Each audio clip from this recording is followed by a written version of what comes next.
بسم اللہ الرحمن الرحیم۔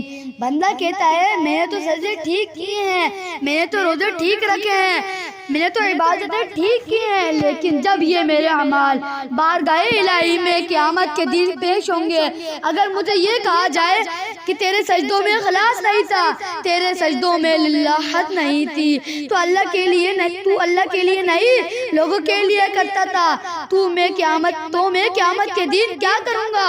اے میرے پیارے اسلامی بھائیو، یاد رکھیں ہمیں اعمال بھی کرنے ہیں، اللہ کی رضا کے لیے کرنے ہیں۔ یا اللہ میں کہاں جاؤں گا؟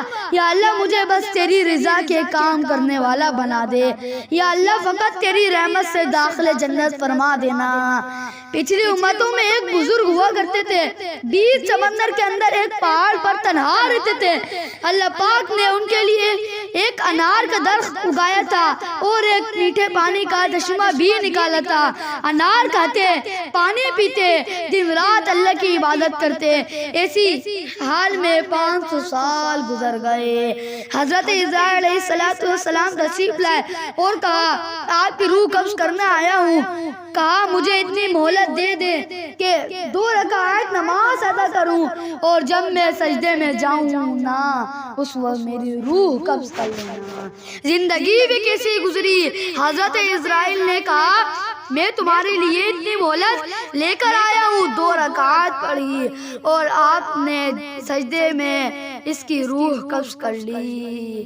ایسا نیک بندہ اللہ کی بارگاہ میں جب حاضر ہوا، ذرا سنے گا بات، حدیث پاک میں ارشاد ہوا اس بندے خدا کو 500 سال جس نے عبادت کی اور سجدے میں جس کی روح قبض کی گئی، اس کو اللہ کی بارگاہ میں لایا جائے گا۔ فرشتوں کو اللہ حکم دے گا میرے بندے کو میری رحمت سے جنت میں لے جاؤ۔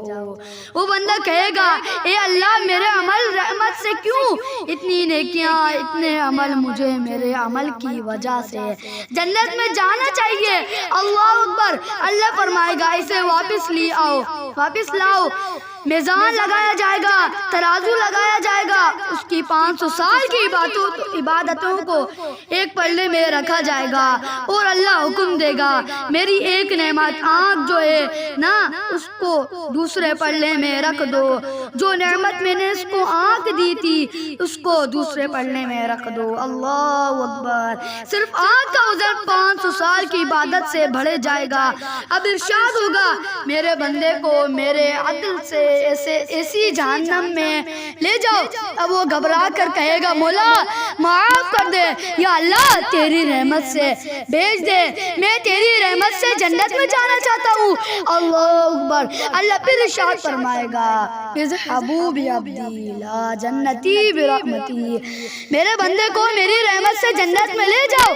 یہ ہے اللہ کی رحمت۔ اللہ نے رحمتیں اتنی دی ہیں، نہ ہم سجدہ سے ساری زندگی نہ اٹھائیں تو ایک رحمت کا بھی شکر ادا نہیں کر سکتے۔ پھر وہ بندہ کیسے اللہ کی نافرمانی کرتا ہے، اس کی رحمتوں اور نعمتوں کے بوجھ تلے دبا ہوا ہے۔ پلیز میرے پیارے اسلامی بھائیو سمجھو اس بات کو، اللہ نے جس پر رحمت کی وہی بخشا جائے گا۔